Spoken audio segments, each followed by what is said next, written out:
delloo njukkal ñi nga xam ne ñoo fi défilé mën nañ ñetti junni ak téeméer wala ñaar téeméer muy am ay civil ak ay militaire junni ak juróom-benni téeméer si ñi nga xam ne ñooy civil yi ak juróomi téeméer pour militaire yi ma ne maa ngi gërëm ki nga xam ne mooy colonel Maguette Ndiaye moo faroon teew mu am gàllankoor bu mujj mooy colonel commandant la zone bi ki nga xam ne mooy colonel Kane topp si moom mu yebal ko mu wutu ko fi wutu bu rafet ñu ànd defandoo défilé bu rafet kenn si moo ma ne défilé bi c'est impeccable donc du man maa ko wax ñoom ñoo ko wax te defe naa nag Thiès moom ñu ngi miin di am défilé at bu nekk mu gën a rafet at bu nekk mu gën a jekk loolu nag li njëkk a delloo njukkal mooy waa Thiès ndax ñiy défilé waa Thiès lañu ay doomu Thiès lañu waa dëkku Thiès lañu ñi leen tàggat ay Thiès waa lañu donc ñu ngi si félicité xale yi dañ tàmbalee majorité yi xale yu ndaw gis nañ si sax benn xale dañ ma ne gouverneur am na benn xale boo xam ne trigonométrie la il faut que ñu boole ko si parce que bëgguñu beddi kenn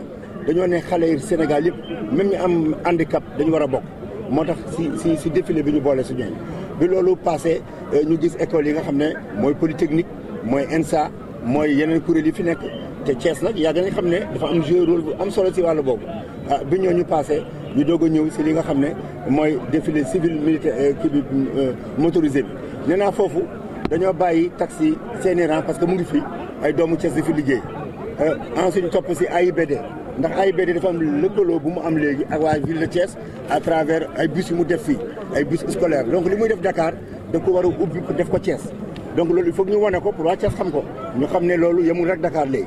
thème bi nga xam ne bi ñu interprété mooy li nga xam ne pour wane ne que militaires yi dañu leen jël comme exemple pour ñu won nit ñi taxawaay bi ñu war a taxaw si wàllu citoyenneté ak surtout si wàllu li nga xam ne moo lëkkale réew mi muy unité nationale.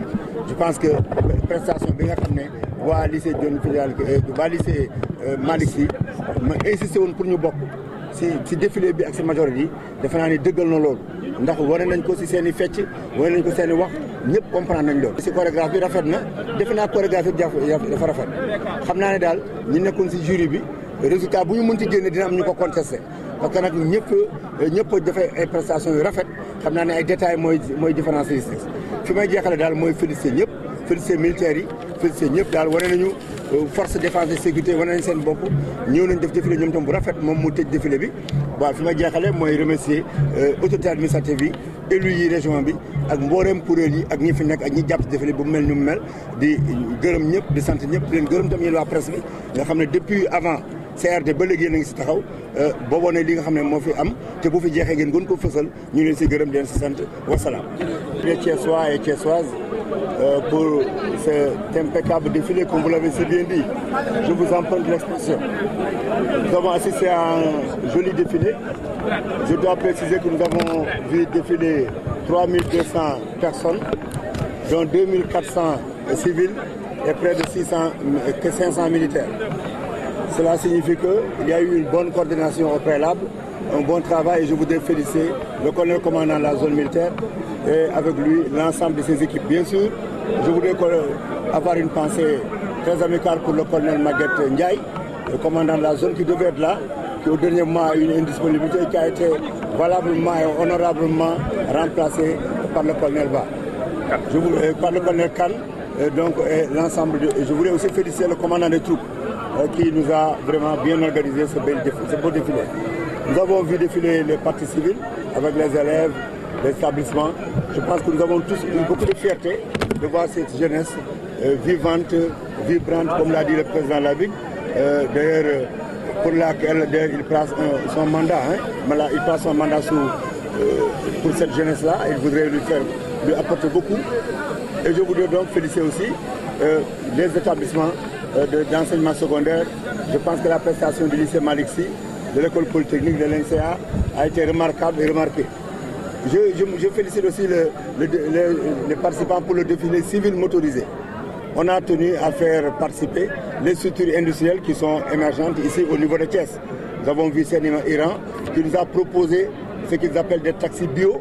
Je pense que c'est extrêmement important avec l'utilisation des nouvelles énergies.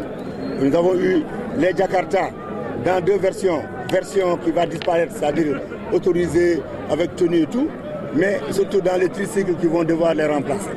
Mais il y a aussi Dakar Demdik qui a tenu à participer Parce que comme vous le savez, il y a une extension du réseau Dakar Demdik vers Thiès. Et puis la liaison déjà Thiès-AIBD est déjà établie. C'est pourquoi nous avons voulu faire un clin d'œil pour que les Thiessois sachent déjà que le link est fait avec l'AIBD via Dakar Demdik. Après cela, nous avons eu donc droit au défilé militaire. Je pense que sur celui-là, il n'y a pas de commentaire à faire. C'est des professionnels du domaine. Ils ont vraiment étalé toute leur classe, toute leur prestance. Et je voulais les féliciter. Et je pense que le fait que les majorettes du lycée Malick Sy, j'avais insisté pour dire que le lycée Malick Sy est un symbole dans la ville de Thiès. Donc il faudrait qu'ils participent. Et les majorettes, à travers donc, leurs prestations, elles sont revenues sur le thème qui est véritablement donc l'exemple des forces de défense et de sécurité pour donc la citoyenneté et l'unité nationale. Je pense qu'ils l'ont bien traduit et tout le monde a un peu compris ce message. Le président de la Ligue est revenu dessus hier à travers l'article au flambeau qui s'est terminé devant la grille de la gouvernance. En tout cas, il y a eu un passage remarqué là-bas.